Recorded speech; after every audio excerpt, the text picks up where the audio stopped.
So we could start. I see a lot of very familiar faces for me today, but there's a couple of new faces too. I'm glad to see you here. So for those who don't know me and who is first time here, so my name is Rick Galus. I'm one of the co-founders of this meetup, co-organizers. Lig is here, and Anna is was somewhere here who's helping me with organizing this nice UI UX meetup here in Riga. So it is already 8th of this year meetups of this type, and yeah, we are trying to get together designers and user experience specialists here to share experience and learn each from other. So today's agenda, we have two speakers today. First is Gundaga from Udacity. Udacity, for those who don't know what is Udacity, who don't know what Udacity is, please raise your hands. You never heard about Udacity at all? Okay. Heard the name, but I don't know. Okay, this is one of the most I don't know, one of the largest MOOC provider, and MOOC is a massive online open course. Yeah, it's a very new trend, in, not very new trend, but it's a growing trend in education, higher education itself. And she will tell us about new thing that's going on with alternative to academical degrees, and Udacity calls them nano degree. So there's a substitute for professional market to the academical degree, at least in Silicon Valley. I don't know, probably it will spread out the rest of the world, and it probably could be applied to user interface designers too. At least there's one course probably who's really ready for this nano degrees, and called front-end web developer nano degree, and Gundaga will share some insights from that. And second will be legal editing. She's very busy to prepare a presentation for you for what you can learn from your users in every project step. I hope it will be ready in half an hour. Yeah. And then we have a couple of news and announcements today. And one of the probably you have seen that there's some kind of changes in the setup of the meetup, and one of the setup is it means that we have raised funding for our meetup groups, and we now have obligation to have a signed list for participants in front of you because of the government funding. So please be patient and sign your name on the list in order to report back to the Latvian Guarantee Agentur, who is partially sponsoring this. And we get a couple of more sponsors, so I will announce a bit later. And yeah, this is part of the featured resource for today. This is the Udacity homepage, and this is a couple of screenshots I make for today. It's online only courses for related course for UI UX. Market domain is UI UX design for mobile developers. So probably Gundaga will tell about what is about this course, what's right, what's wrong, and what is the consequence of and what Udacity have learned from this course from their students. And second is, as I mentioned, is this nano degree, and especially front-end web developer nano degree, and what is it, and what could we do with that? And second question, does the industry here will accept such a degree in future? This is my big question, because it starts spreading from Silicon Valley. I don't know how it will go here in Latvia. This is partly announcement, partly design some kind of question. We at Red University launched our own learning management system based on open edX source code. This is how it looked like. Probably there's a. This is we just use this open source code, and this doesn't change anything in the user interface. We just trying to make content for educational courses here.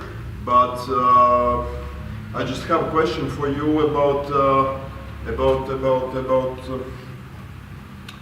design interface. This system actually is developed by MIT and Stanford, and they wrote this on Python and then on probably some other interesting language, just not very familiar for me.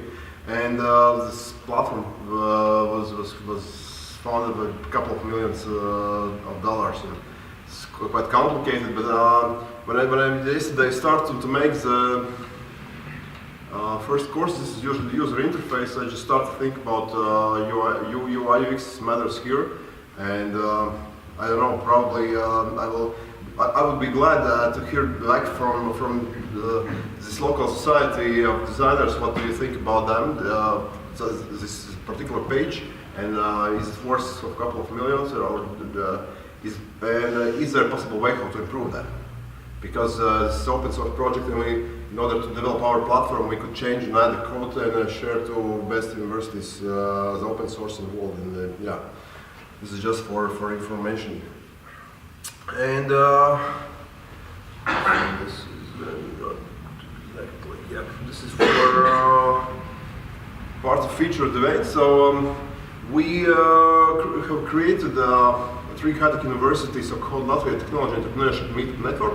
This meetup is one of the 8 different networks, meetups, and so there's a couple of old and a couple of new ones. So we got biotechnology meetup. Last kickoff meetup was held here last Friday. Today's UI UX meetup. Then we have tomorrow Riga drone meetup, which is actually first kickoff meetup for droners and flying objects and guys. Then we have first the Riga mobile app developer meetup here in the middle, December 17th. This is a couple of days further. And then we have Riga Startup Idea to IPO or Find Your Co-Founder meetup here in middle 2 this week. And this is for guys who have only idea and looking for co-founders.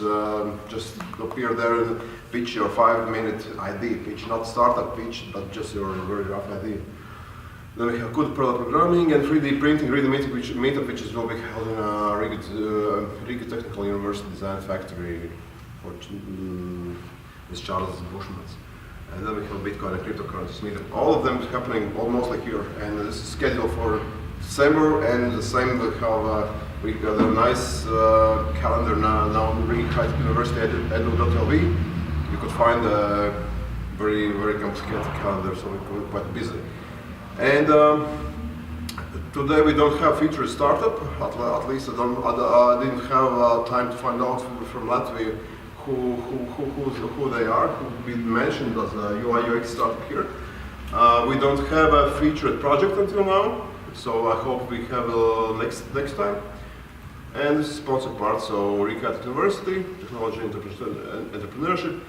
We get a new sponsor, Microsoft, so it's also interesting to obtain Microsoft software licenses or host virtual server in Azure cloud.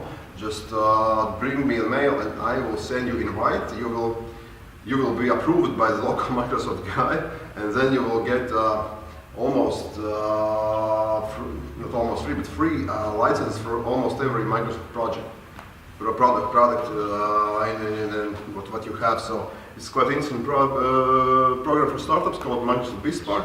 And also it's possible to have a Microsoft Cloud account, $120, 120 euros per month free of charge.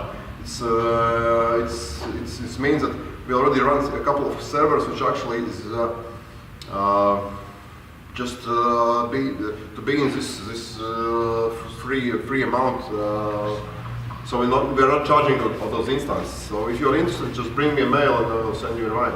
Latvijas Garantija aģentūra is sponsoring our meetup in a very different way, so we could buy food and other interesting things. Mill is space where we're located here, this co-working space. Anna is not today, so she could not tell about what's going on. Cube System is supporting us for speaker accommodation. Yeah, and so we got a part of the speakers, so Gunnar is first, floor is yours. So spread the word about what Udacity is and especially what is going on in terms of nanodegrees. Yeah.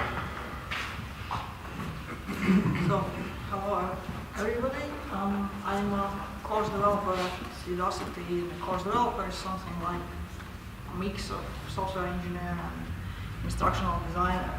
So I'm a person who designs some of these courses. And I'm here to tell you about a project that we launched very recently, actually launched in September, which is most relevant to you as designers and user experience people. So it's a nano degree, that's a course, but I will first talk about what is a nano degree and how it's different from what Udacity, what classical universities teach. So we work mostly with industry, with large corporations like AT&T and NVIDIA and Google, and they express frustration with the fact that they are unable to hire enough people with certain skills because what universities teach is not really relevant to today's needs. So people spend a lot of money, especially in the United States, but also now in Latvia and in general in Europe and other countries. And they spend 4 or 5 years of their life. They come out and nobody wants to hire them because what they know and what they have learned is not really relevant. So this project is a way to both. And another problem is that maybe sometimes people, spend 4 years learning something and then they realize that there is no demand for that type of knowledge in a job market, and they need to change their specialization, but they don't have money, they don't have time, they have to work already. So this is a project of bringing high-tech and very on-demand skills on scale to pretty much everybody in the world who needs it. And these skills are, instead of being tied to what academic institutions want to teach, and they have taught it for 10 or more years, but it's what industry thinks are the skills that are in demand in the job market right now. And the front-end nano degree in particular is it's basically a set of projects that the student has to complete to show that they have all the skills needed to be hired as a junior web developer by pretty much any company. So how the projects were created is we looked at, for example, in LinkedIn job descriptions for these particular jobs, and then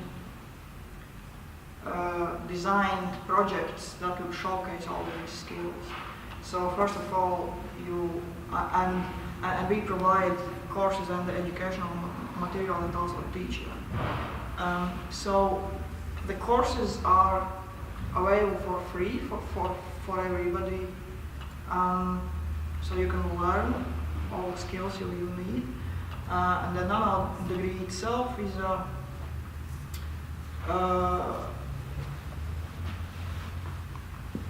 it costs $200 per month, and you get verification of your identity, you get help from coaches, and from fellow students, and at the end you get the certification. It's self-paced, so you can learn on your own pace. Of course, the faster you finish everything, the less you have to pay for it. And yeah. And at the end of the whole nano degree, which we estimate will take a regular, like an average person maybe around half a year, so 6 months.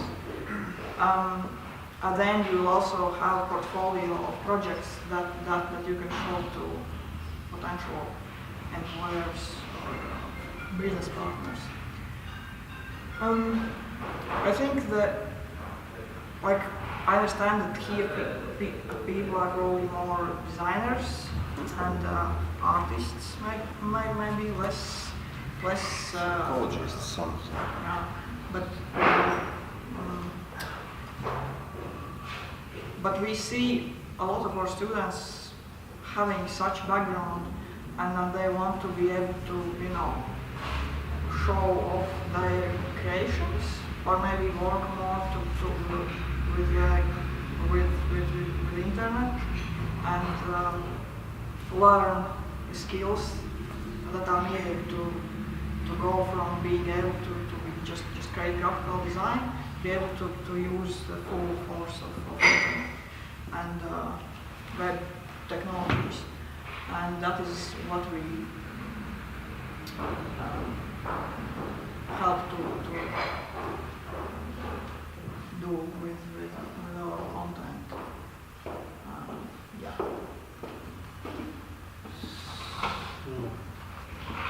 I don't know.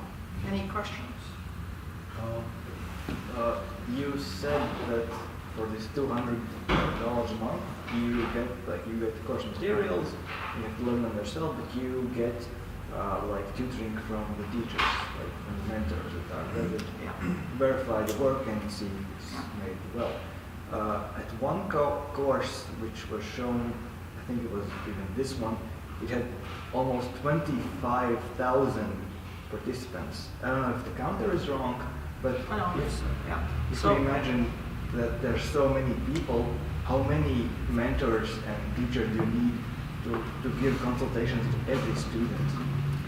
So that was the design of everyday things, which is not a course inside of nano degree. It's just a standalone course, and that so all our content, all our courses are available for free. So that counter includes all the free students, and as you understand, with the freemium model, the paying students are just a small fraction of the free students.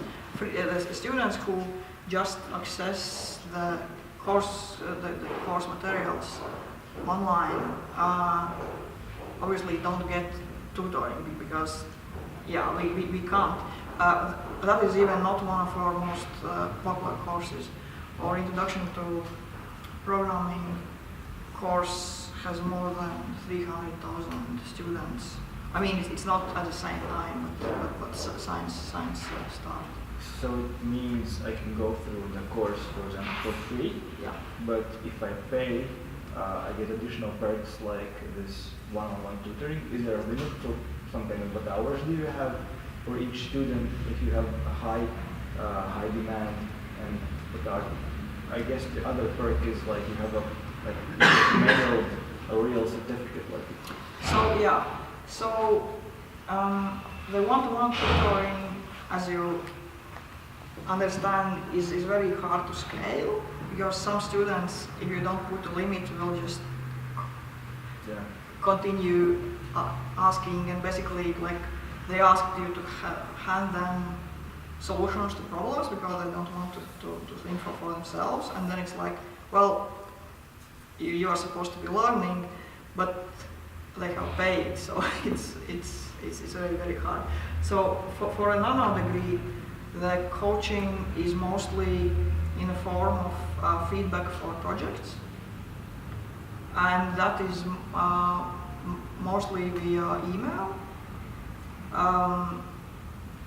we also, the paying students have a special separate forum system and chat rooms where it's either support from other students or coaches also help via the chat.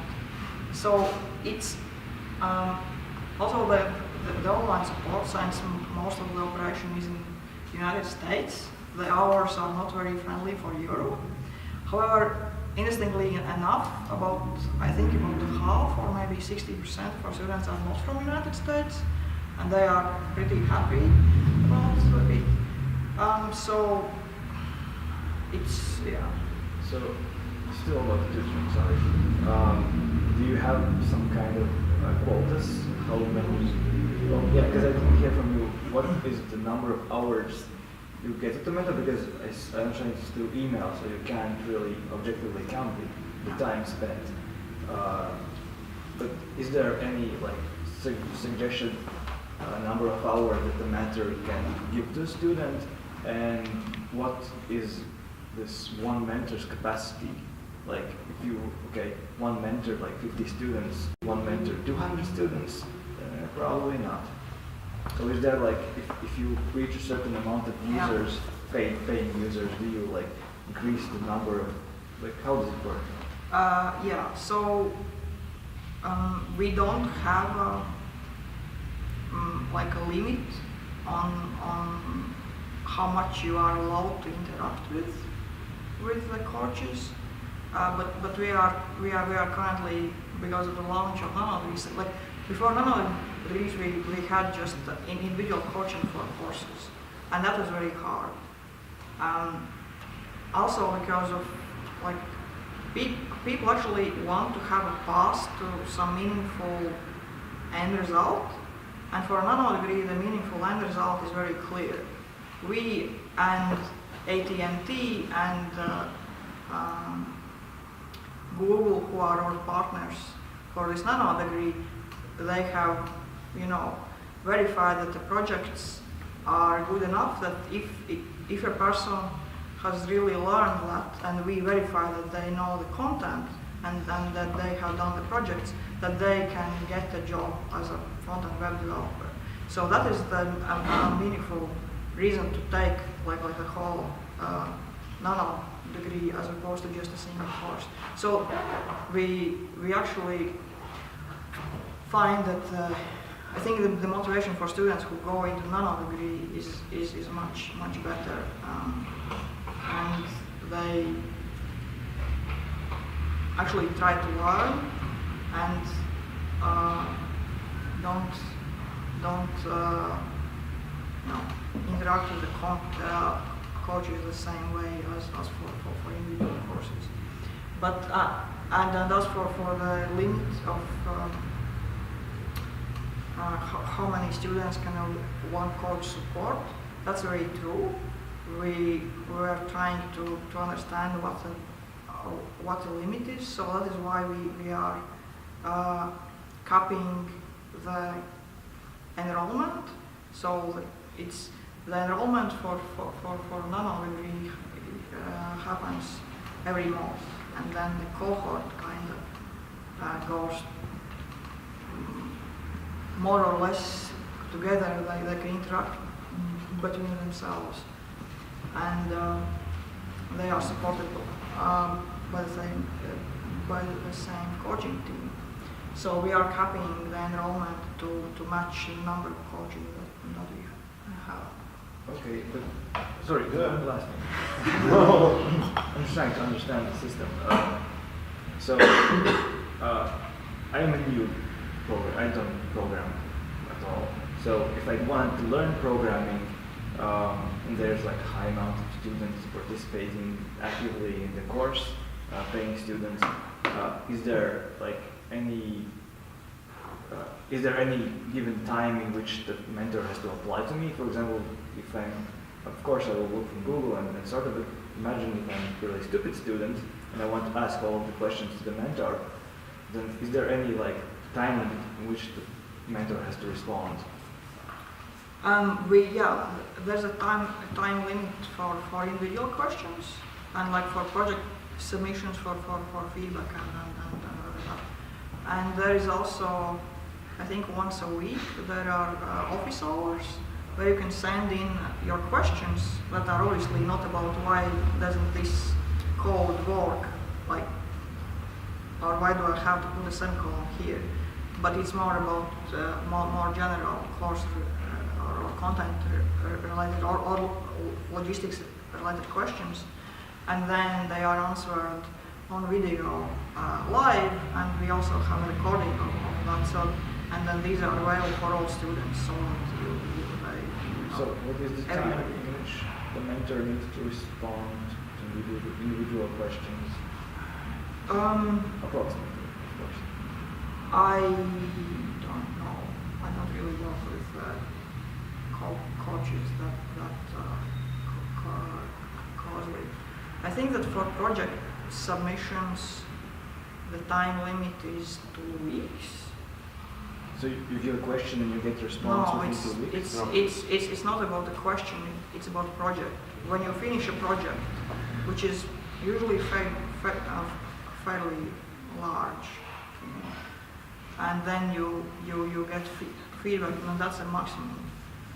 So those are meant for projects. Yeah, these are the projects. Front-end development. Classic game. And yeah, Website optimization. and there are the classes that support the projects. So you don't have to go through the classes. You can just do the project. There's a project description of what it has to, what requirements it has to meet. If you know all the skills already, you can just submit the project and be done with it without actually taking the classes. So how does the certificate look like? It's like a printable paper with your name and then a certificate number and then course name. So we have PDF certificates for the courses. Yeah. And the nano-degree is a separate certificate. It means how I receive it if I successfully complete the class. Yeah, you are successful, you can complete the class. That I will receive by the mail? You get an email with PDF. yeah. Right, so, and what benefits for me that means, I could put in my LinkedIn profile not to education but to additional education like a certificate part because it's not a university, some kind of degree. So you can obviously put it in LinkedIn. I actually think we have like a direct link where like you could submit it to your profile to LinkedIn. And the other thing is that if you want, we also share your student profile with employers. AT&T is sponsoring, I think, 500 internships for the alumni of this program. Starting next year because it started in September, so I didn't really anticipate that people would be finishing it before. To comply with AT&T requirements, you need to be American citizen in order to work here. I actually don't know. I mean, I assume that they have partner companies in Europe because we have a lot of European students as well. Sorry, it's different. So okay, the interest why AT&T wants new developers and why like this niche is getting like really big, it's understandable. But so none of the degrees. University degrees are looked as like some kind of trust towards the university that gives them out. Have you spoken to employers around the world, not just like one country or one region, to find out what are their attitudes to this kind of new thing, and if they validate it, if it has any validity or if it has any like value. Right? Yeah. So we have, and well, I mean, obviously, what they say or what leadership says and what someone sitting in HR and scanning for keywords in a resume says maybe different things. But in general, yes, I think about 80% of employers say that they have heard about what MOOCs are, so these massive online open courses, and they see it as a signal that this person is willing to learn on their own. So it's a positive signal, and they sometimes take it as as a bonus. If it's a replacement for a university degree, I would assume that this really differs from company to company. I think more and more companies are realizing that university degree doesn't necessarily signal what they are actually looking for. And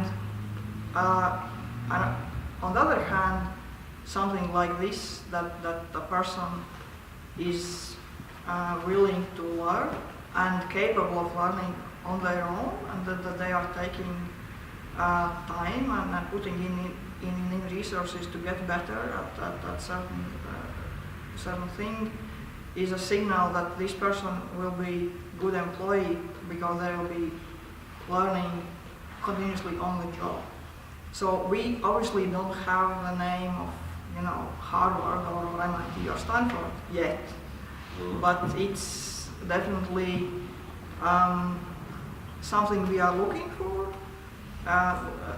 forward to, and that's something we are working towards, to get a reputation that our content, and in this case the non-degree program is something that employers can trust, that the people who come out from the program are really good, and that students can trust us that we will give them good value for their money.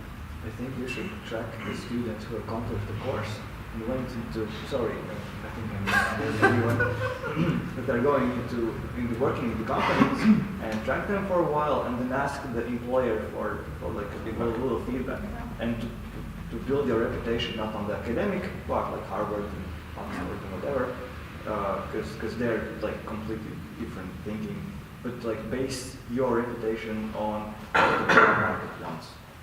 Yeah, that's a good point.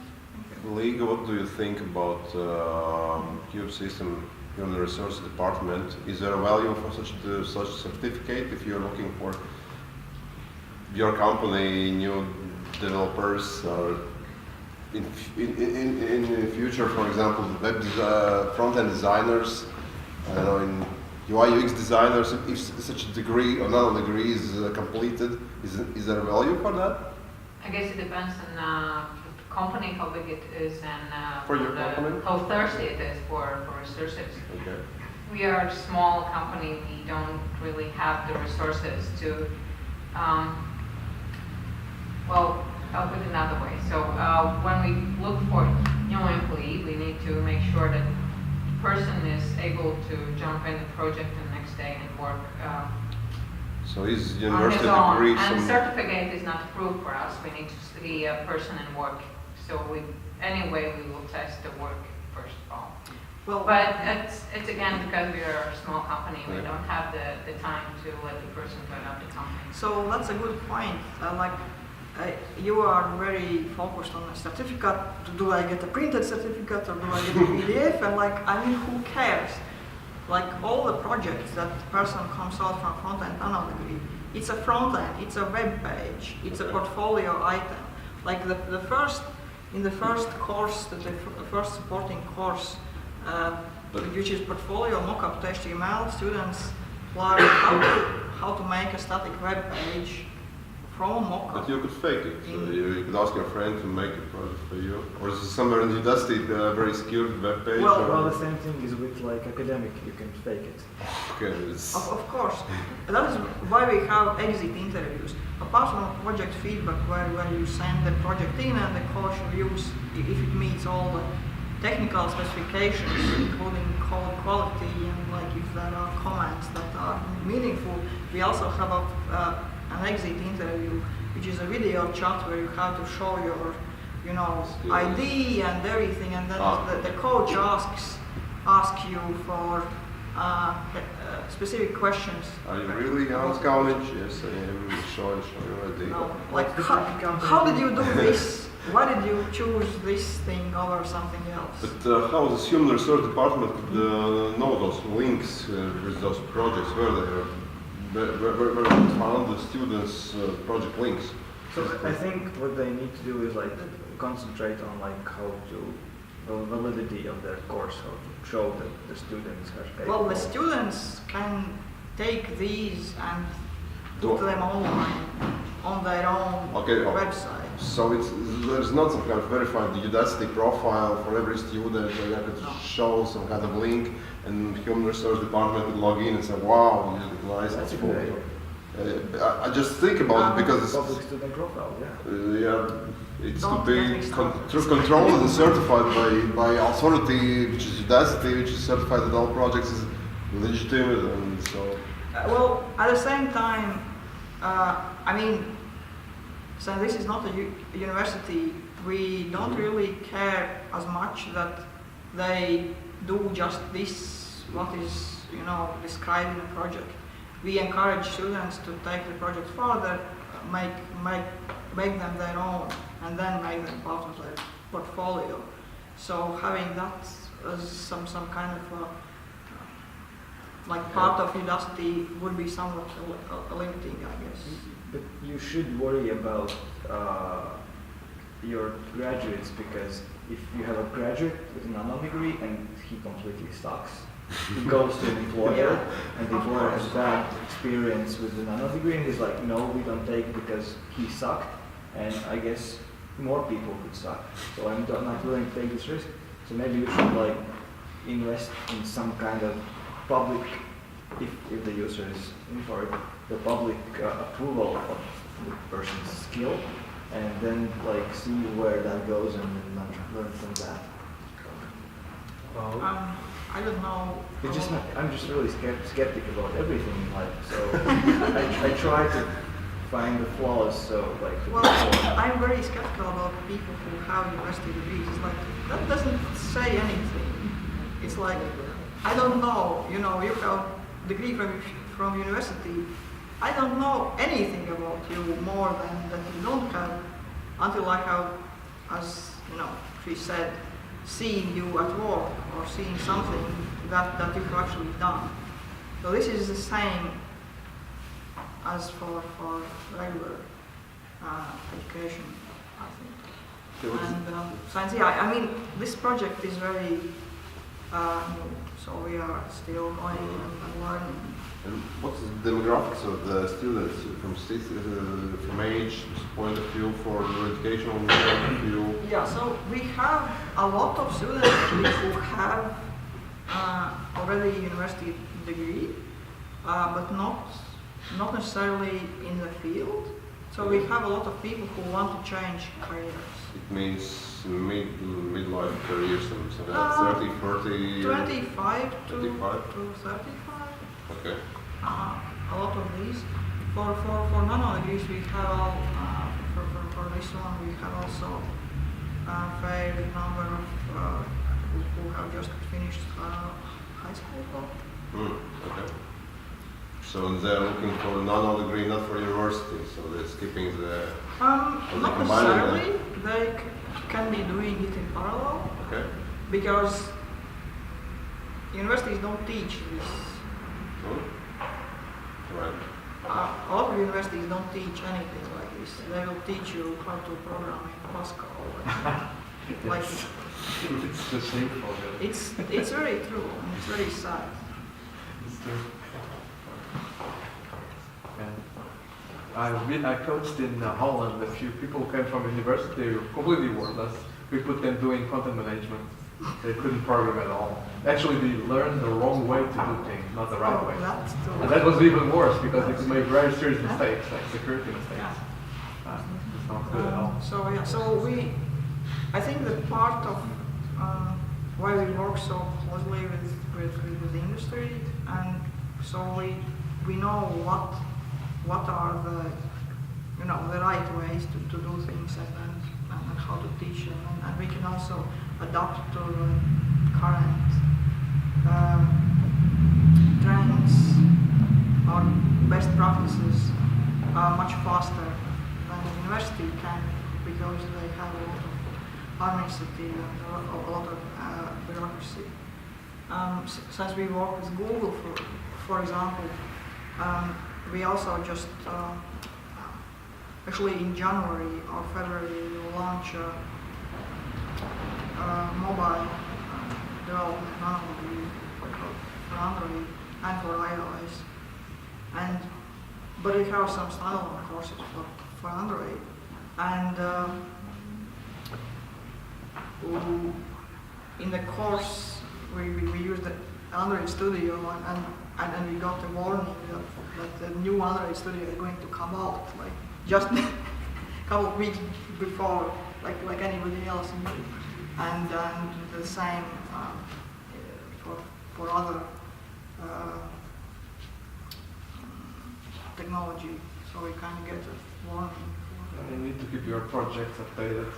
Yeah, So that there's as well. new approach, education service, which is simple, like something like software upgrade. If you have your degree completed sometime in the past, the information, of course, is graded, and you probably could receive an invitation to every 5 years to go through the graded course. I don't know what do you think about nano degrees also to be updated somehow in order to keep it track? We are, first of all, we are listening to student feedback, and if they feel like there is not enough content to support this project, so they are like, well, we have to go outside to look for other resources, or this wasn't explained well enough, and we then can quickly design and release new content to support that particular project that covers some skills. As you could see in the nano degree page for the projects, there were some projects that were supported by several classes because they cover some,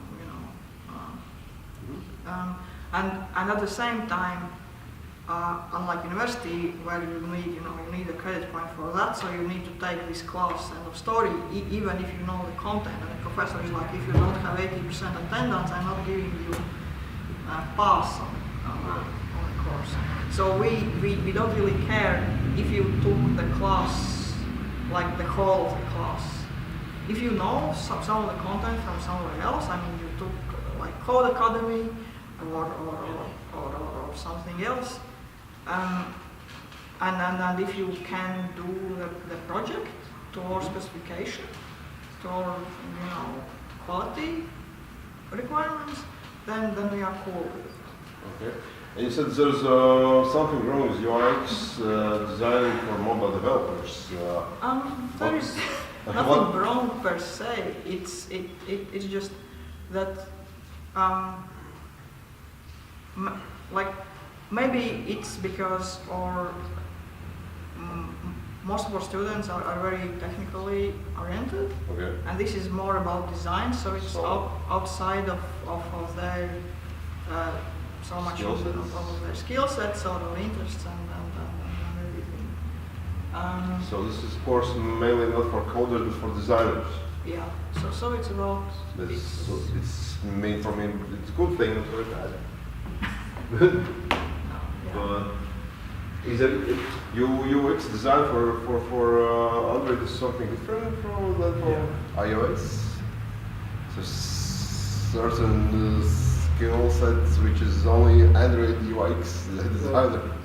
The framework differs really significantly between the interactions that Android allows and the interactions that are iOS. Apple like pre-programmed. You need to do like this, so everything is in harmony. So Android is more flexible, and so like UX design for iOS developers would be a much shorter course.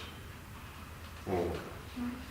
Well, we have a course on Swift for iOS. It's the first course on It's iOS. also for design?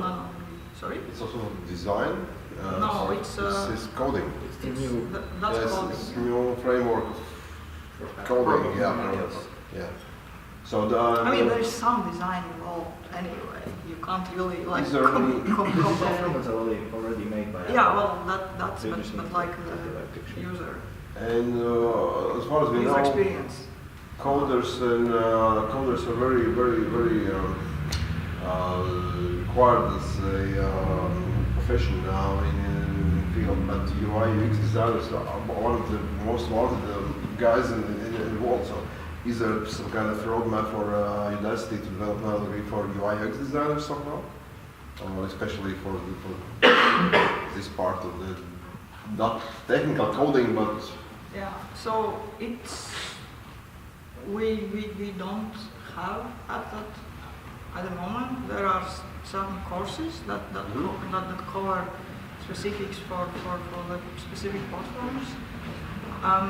I mean, we touch, user interface and some user design topics Okay. in front end, not on the degree. But so we are specialized in pretty much, you could say, programming. okay, And that is where our expertise lies, and that is okay. where what our platform supports.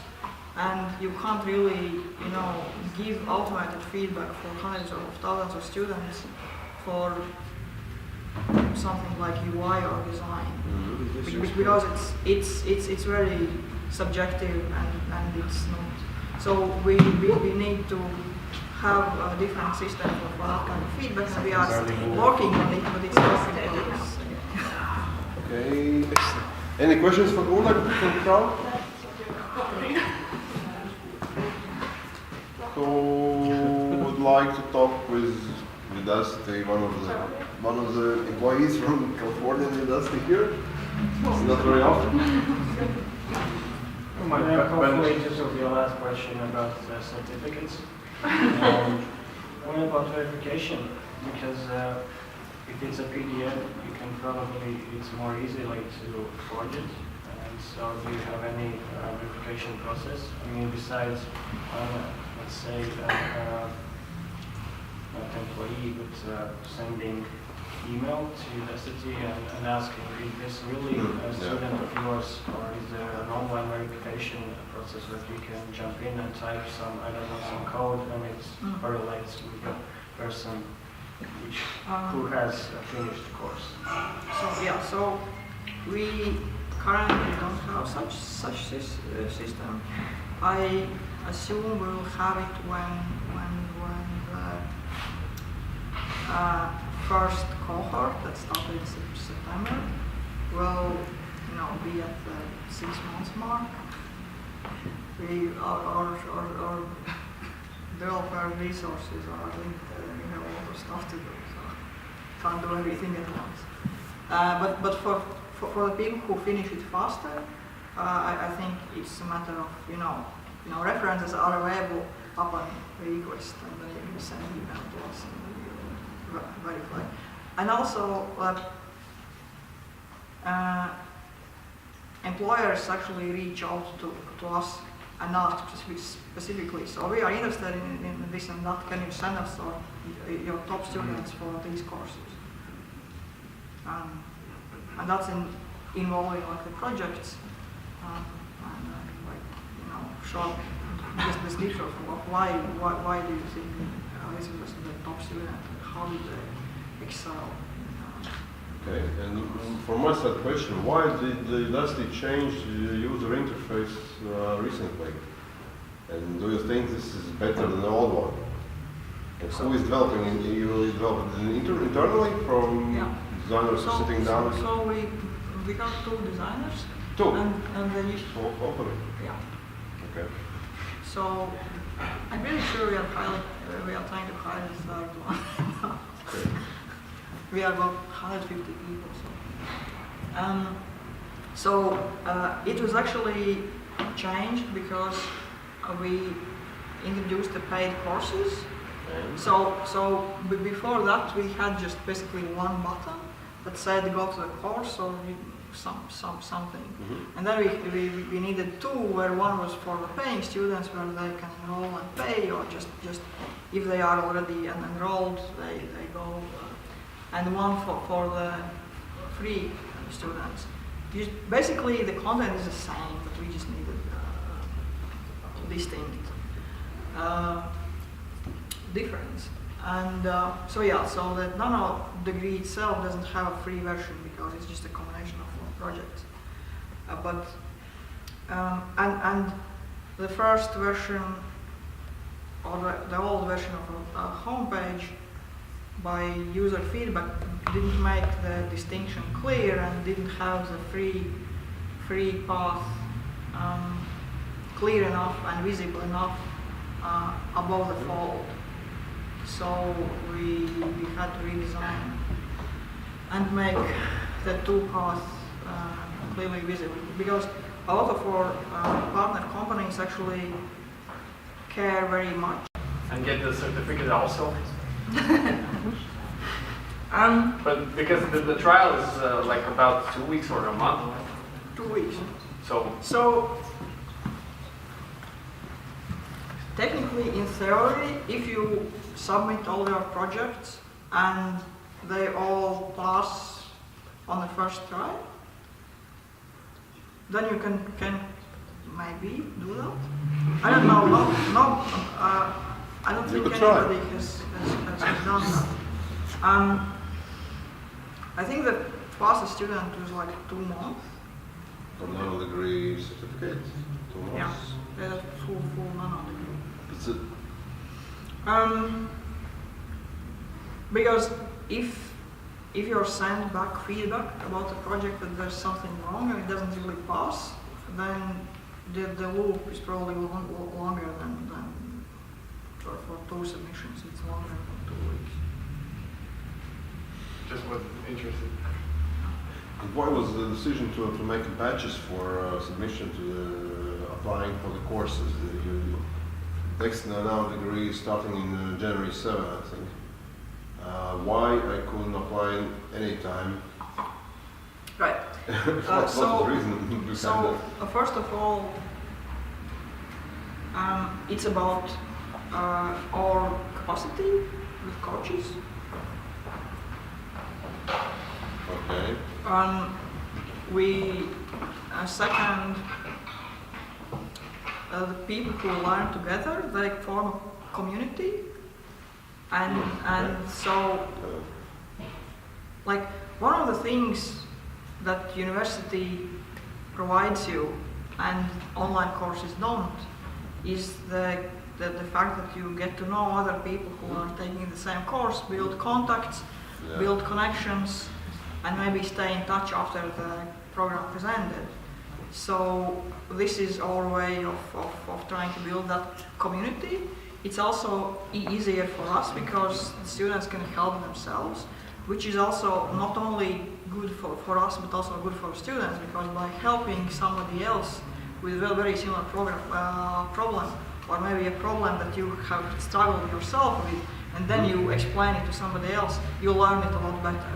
So there is a lot of value in peer-to-peer teaching. When I applied for this program, so I see other classmates somewhere in my login screens. You have access to forums and But you don't know how many people are. It doesn't really matter.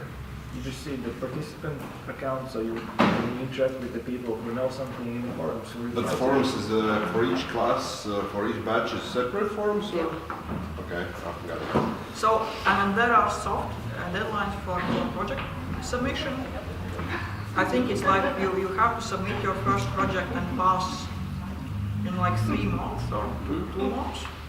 And if you don't, then you are dropped back to the previous, or to the next batch or cohort, so that you are together with people who are approximately at the same stage of the learning process. So maybe last question for Gunnar. Are there any? Last question for the 5th time. No questions, so okay. Yeah, thank you, Gunnar.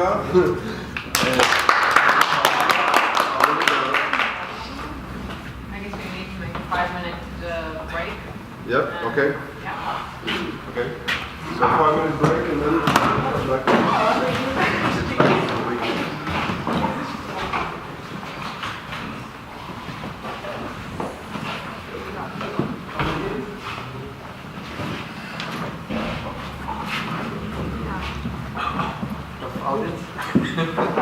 The Pascal, not Pascal. They are still and they're still teaching in Riga Technical University in Fortran. Pascal, when I was 15 years old, I was doing Pascal projects for university students. They paid me to do it. Yeah, but it's still like there's no. And I think University of Latvia is teaching C. It's like, well, okay, C is kind of useful, but like, as a first language, really? I think they justify that like you learn C low editing once like. It's so good too. I mean, like, you... All the big companies I've been. That's important. And like, You know, when I went to thousands, the company didn't hire me because I code really well, but they hired me because I thought the right way. They evaluated like a process.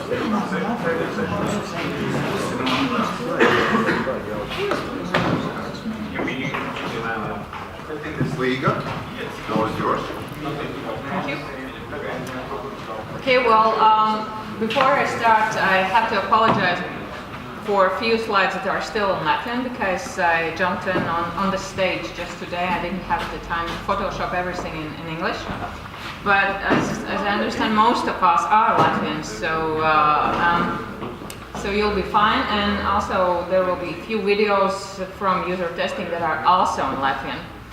But then again, they are so funny that it will be funny though if you don't understand language. I will share basically a little bit kind of insight in our process. I represent agency, so it's the agency UX project process.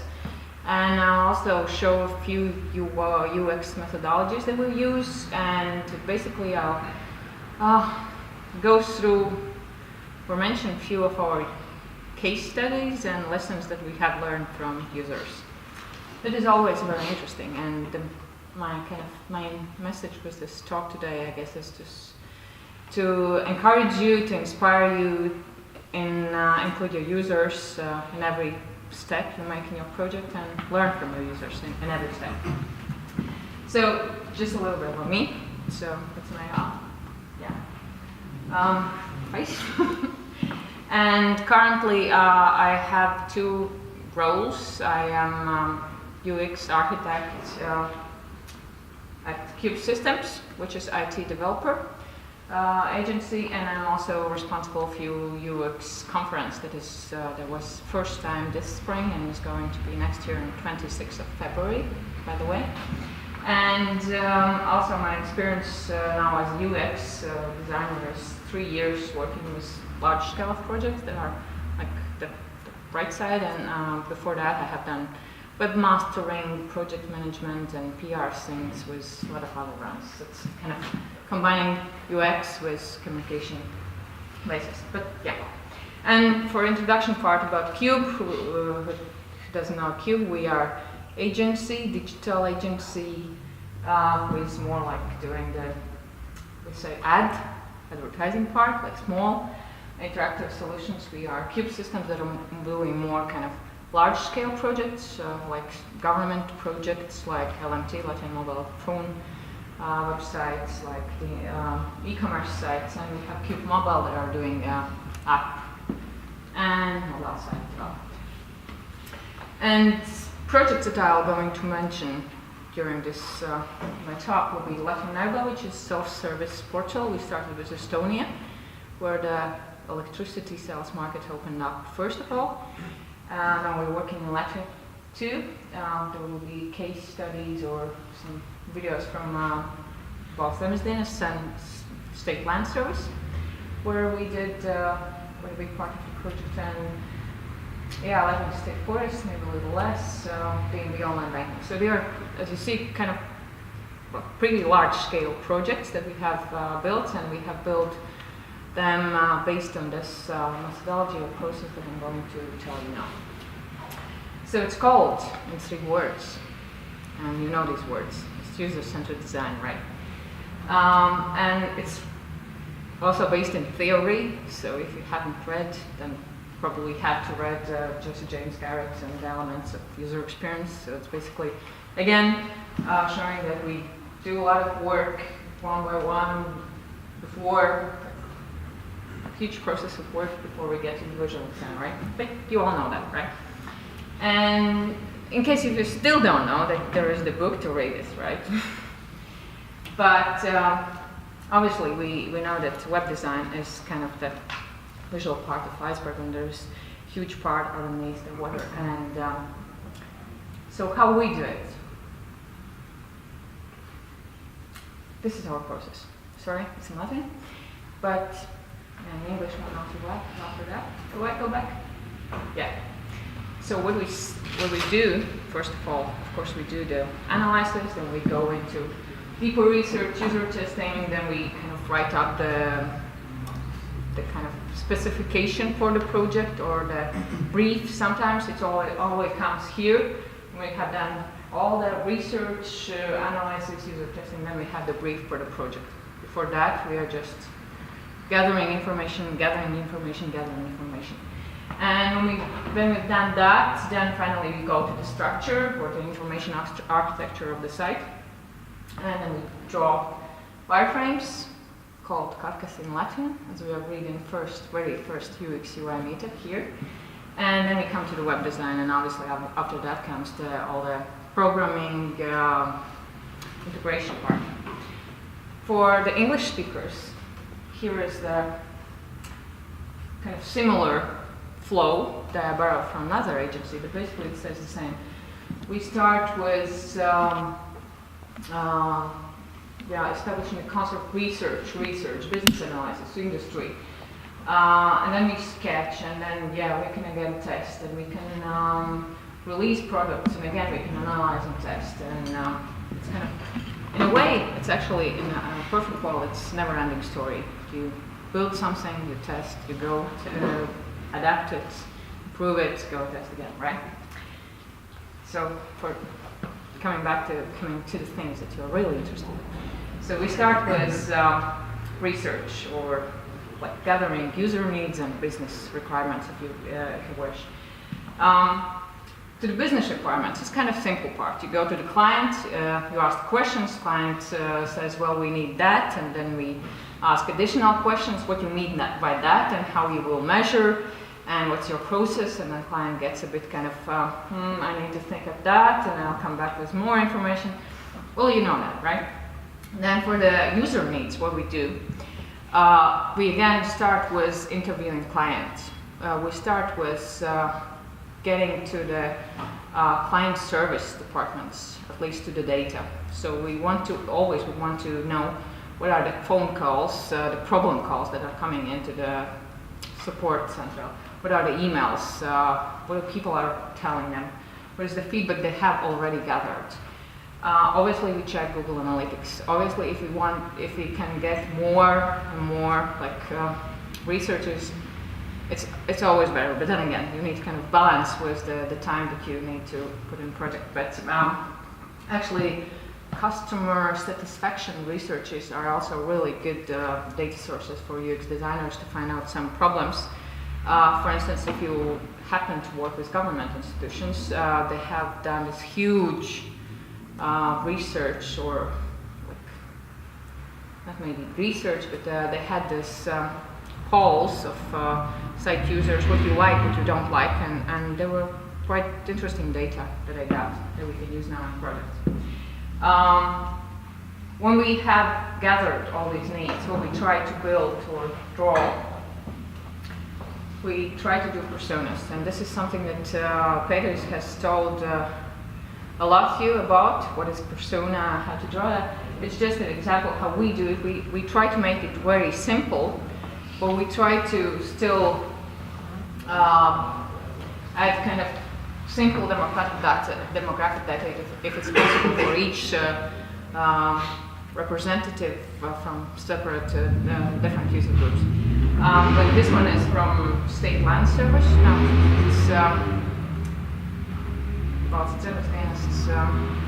it's State Land Service. And this persona called Linda is owning a flat. And there are certain her needs or scenarios that we have written down, and we can also written down her previous experience with the site or with the system. For this client, it was basically all we needed. But what we did, we kind of broke up these personas for each user group. So it was flat owner, it was land owner, it was multiple flat land, multiple property owner. There were also professionals like, the name in Latin is medniks, and I don't know in English. Agencies? Measure. Measure. Yeah, so the persons who are kind of going on the land, kind of drawing the exact border and then adding to the system. Yeah. It's like a surveyor. Yes, surveyor. Yeah. So for each of them, we made these kind of personas. We made them first on our assumptions, and then we went it out with user testing to validate our assumptions. So then, always after user testing, when I find out that our assumptions about their needs and scenarios, they are changed. So our assumptions always are changed. So basically, my approach to the project is always assume that you're wrong. You always assume something that is going to be changed when you start validating it. And yeah, in the center part for the persona, usually I put a quote from user testing. It's something that for me reminds the user, kind of helps to more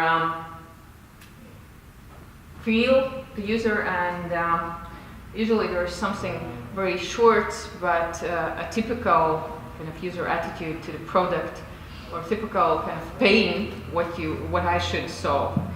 And this is something that we sometimes give to clients, and sometimes clients evaluate this document, and sometimes they even put in the client service process, so as a guide how to serve different type of clients. But sometimes we feel that it's more for us, like for the designers, for developers team, so we don't forget some kind of user group, and so to validate different kind of scenarios, different kind of users going through the site, through the flow. It helps just to not forget something. So when we've done that, for large sites, and mostly large sites, hard sites that I'm working with, we do the card setting. Is there anybody who doesn't know what is card setting? Doesn't know? Do I need to tell what is card setting? Yes, good. Okay. So card sorting is methodology to test or to build navigation for a site. So what we do, we first get each separate part of the website, like menu item or navigation item, or maybe just a page content title, like title of content page, and we write the title of cards, separate cards, which is in the size of a business card. Then we print them out, mix them, and give the pile of cards for our users. And their task is, mostly I do it on site, so one-to-one against a specific user. And I ask them to arrange the cards in a logical groups, just in a way that makes sense for them. So what I do, it takes about an hour for a pile of 70 cards maybe, and a bit more for a bigger pile of cards, but then again, I can tell you 70 is maximum. In theory, they're right, 100 is a maximum. At 70 cards, people get pretty gray after 45 minutes, so they're just exhausted. But what I do during this 45 minutes or hour, they're talking with you. So we use the think aloud methodology, right? So they are talking with you what they think about each separate card, what I think about terminology, and what I think maybe sometimes about the product itself. It's not only about site, it goes deeper, it goes in the business process. So the last project I had was for state company register, with name registers. And there were a lot of insights. People are arranging cards and telling, this has to be an e-service. I hate going filling out this form. I hate going 3 times to the office because I make some mistake and it's a legal document, so I need to be very, very precise. And then I say, well, this could be e-service. This could be party service because I understand the need to kind of prove that I'm the person. Another things that people do during this card sorting, or that I have learned from this card sorting is it going to the loop? It's not going to finish. For instance, when we did card sorting for Latvian mobile phone, people kind of grouped all the phone plans in one group. And then I added, so what's going at the end of the card sorting, why I was looking at the video. At the end, I asked people to take a blank card and write a title for this group that they have made. And this is the way to get actually the kind of spontaneous menu title that is kind of the user language, how user would like to find the group named on your website. So here is a blank card, and then user is writing down how this group could be called. And so for a mobile phone, they made a group with plans, and they said, now I have to tell in Latin, so you know, so you can understand. So they said, tarify. So tariffs. And before that, LMT was calling this as abonnement. So, and I was like looking, okay, you're making a new label for this. You're using new words for the company. And I was asking, what would you say if you used the title for this group, abonnement? And they were saying, no. I find abonnement is something like for the press or maybe for the gas, but definitely not for mobile services. I was like, okay, this is something that we need to change. But what it meant for a mobile phone, it meant to change all the communication, including all the printed documents, including like agreements, like legal stuff, everything. But it came out from this test. And then another interesting thing that came out from this test was for DNB online banking, and there was card pensions. And before, when we made the first kind of draft sitemap, and we inspired from obviously talking with bank representative, the pension is kind of investment product, right? It's something where you invest. And also in Nordic countries, when we looked from like global examples, it's the same. Always the pension card, the pension section is under investment. So what I see in user testing, people are holding up the pension card, putting that aside, taking again, thinking, and they can't decide. And it's again really valuable data where you see which is the item that people are really stuck with, and you can ask, why are you stuck? Do you understand the terminology? Do you understand what is going to be the content? Or you just can't figure out where to put it. And so what people finally say, they're like, I don't know where to put it, I'll just put it in the middle, like first level menu. And then we thought, obviously, yes, in Latvia, pensions is not considered an investment because our culture, because of our experience with money, with banks, it's something that is there, but it's different. So we made a separate menu for the pension part.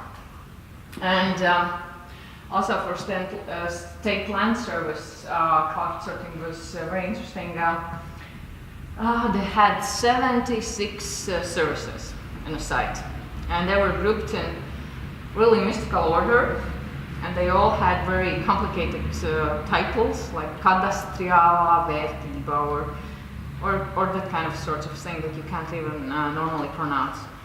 And we were again testing with users, or doing card sorting with, I guess, 15 users. And what came out from most of them, they were like doing, and finally they were like, okay, I don't know how to group it. They were just putting cards together. And organize it, please, like when I go in, and then I can find out who I am, and then what I need to do. And for us it was, yes, bingo. So it means to first in a homepage let them identify who they are, and then build them a path to their services according to their scenario that they have at that specific moment. Yeah, that's just a few graphics how you can calculate all the data after card sorting. So there are certain tables in Excel style, or you can also build the dendrograms. It's just a recent one from my company's house register, but it's maybe not that important what you see here, but what you can get out, you can get out relevances. So what people put together and what you should put together in your sitemap or in menu. And then you, of course, obviously build the sitemap. And you can still have some, what I do always do also after card sorting, I still kind of mark the sections that are kind of questionable, as are because of terminology, because people said that it might be like that, or 50% understood and 50% were still kind of confused. So it's just not to forget, and always have the kind of red flag when a client wants to go in kind of formal terminology or industry-specific terminology to say, hey, there were confusion.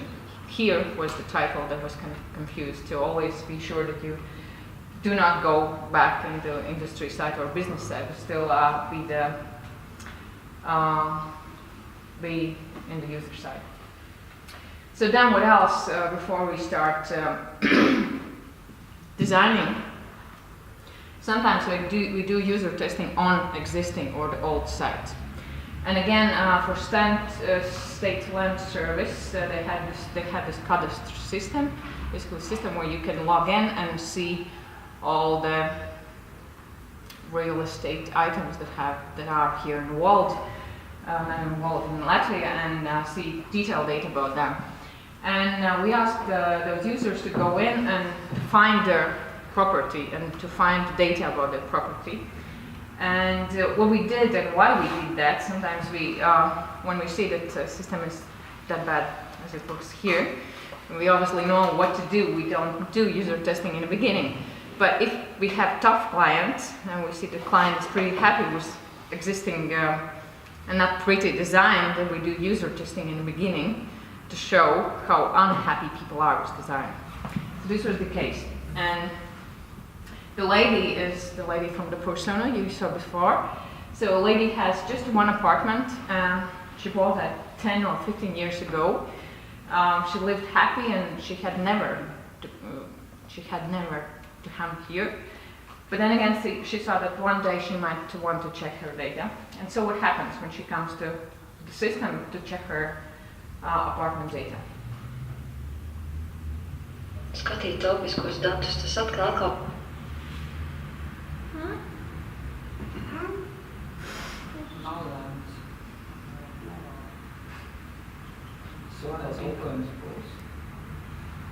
Tulkojums?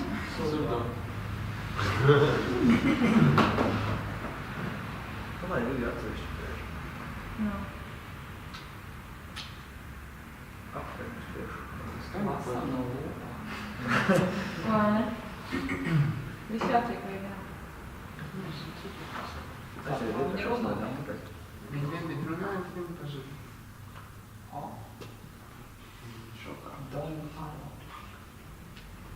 It's funny how the technical conferences always have the most technical problems.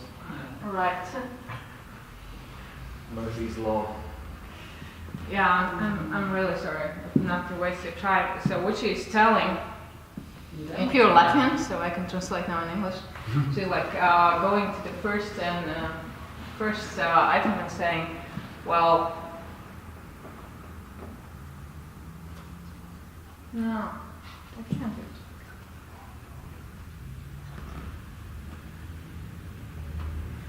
So she's going here where it says Skaitīt telpiskos datus to see telpical spatial data.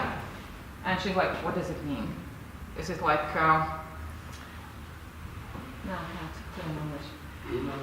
But it's like, are you really serious that there's going to be the map? Why don't you just say it's a map? But obviously here is a map. Actually, there is a map. It's linked to the map, but it said see spatial data, right?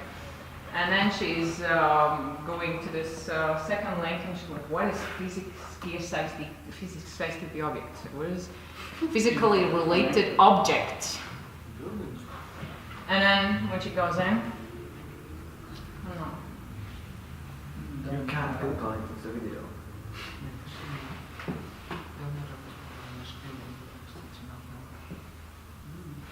So when she goes in, and when she makes a click, then you can count actually seconds how long she's thinking. So now she's telling. Make a click.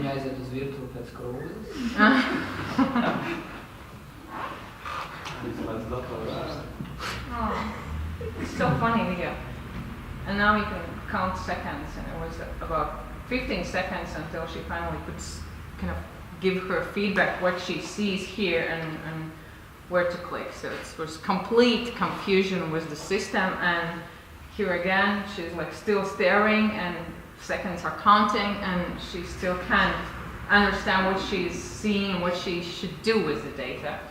So obviously it was pretty bad experience for her, and there was a lot of wonderful quotas, video quotas that we sent it to our client, and client was, yes, please make this client happy. So in a way, it's also not only showing the user needs, but it also helps for us to kind of convince client what we need to do. Is the video still going? No. So only after that, when we have done research and user testing, we come to this space that is pretty familiar to you also, right? Wireframing or the black and white functional design, and after that comes, we'll just turn that afterwards in real web design. I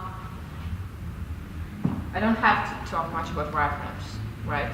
You all know what are wireframes and what you do with that. But what I wanted to share with you that what we also love to do for great projects and for good clients, yes?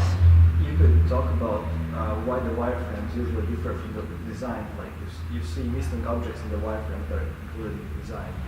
Yeah, right. Because everything that we do is interactive process. We come up with some assumptions for the wireframes, then we discuss it with the client, validate with again business needs. Client comes up with additional information. We need to maybe take that into consideration, or sometimes we just going through the discussions, going through the personas, the scenarios. We find out that this, for instance, one item is not that important. And in this case, design has additional advertisement part, which was again kind of requirement from client. There's something added. In most cases, from wireframes, we try to take off things during this interactive process, discussions with clients and also in our team. Because again, always assume that you're wrong with your first iteration. Always assume that you're wrong with your second iteration, because you're wrong and you need to test and test and test it again. It's kind of, in a way, working with your ego. You always need to get rid of your ego when you're doing this. kind of work, UX design. So coming back to what else we like to do with wireframes for very big clients, we like to do user testing with wireframes, and this is with subtitles actually. Very funny, again video, but yeah, it's from D&D Online Banking. We made kind of black and white prototype, so basically clickable wireframes, and we came with scenarios for user testing. Going into detail, user testing, usually again I take maximum an hour, and maximum what you can do in an hour, it's maximum 10 questions. For average speaking user. If user is very talkative and like to express a lot of ideas, then 6 or 7 questions are maybe the maximum that you can do. But we invite again clients to our office one-to-one and spend an hour with them going through our prototype or existing site or new site. And here is the early prototype of the online banking, and a few clients. And the question is to log in, or the task is to log in their online banking system. And after that, we are validating what they noticed in this login screen. So what happens? Hope the sound will work. Please. No, it's not.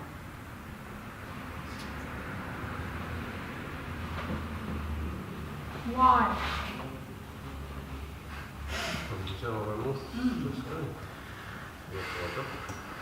Es varu noslēgt no šitām palaist no datora.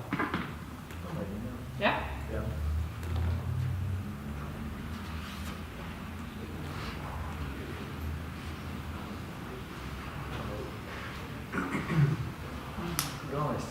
User testing, from datora. Mm-hmm.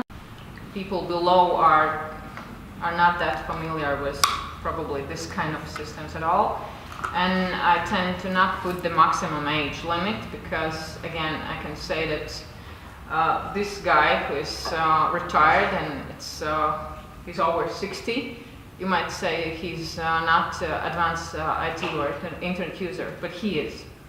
So what I put as a criteria, it could be either product use, like I said for D&B Online Banking, are you using one product or several products, or it's different roles, like for stake lender service, there was first the product use scale, like are you flat owner, you just look for one property, are you the measurer, are you the guy for, okay, on Latin, jā, plānotāji, dažādi tīklu plānotāji, kas plāno, kur ies trases, kur vilkt gāzes vadus, kur vilkt vēl kaut kādus citus vadus.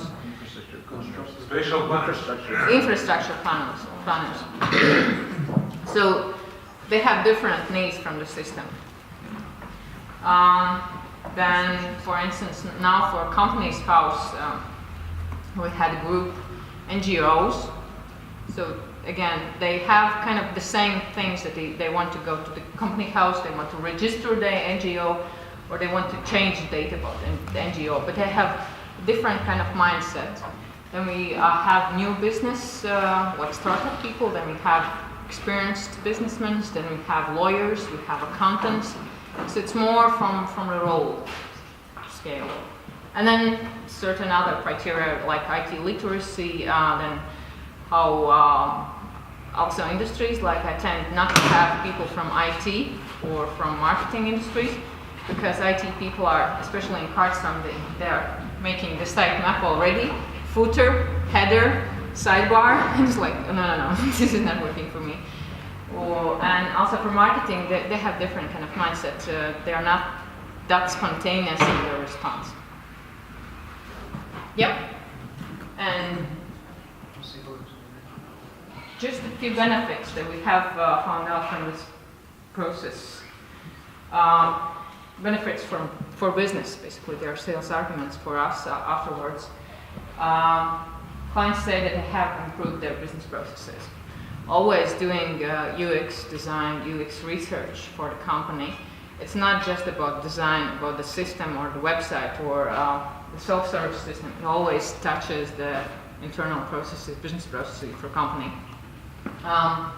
like for LMT also, mobile phone, when we designed this, we wanted to make a template for all plans, like tariff plans.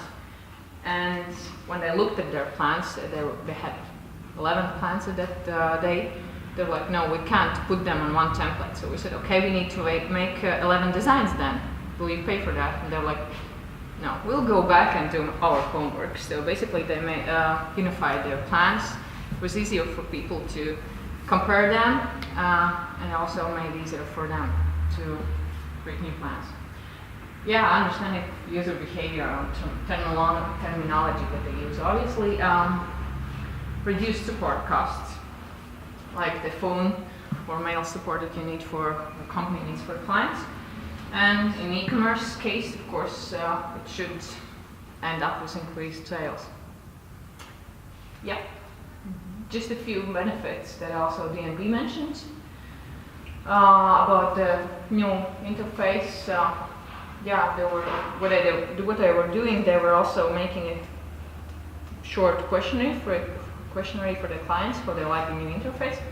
So it's what people said that they like the kind of easy to use count list, which was designed with icons and emotional icons, I would say, nicknames. So they like quick payments. They like and what also can be measured that after a year when the new interface was launched, they had 60% active user increase.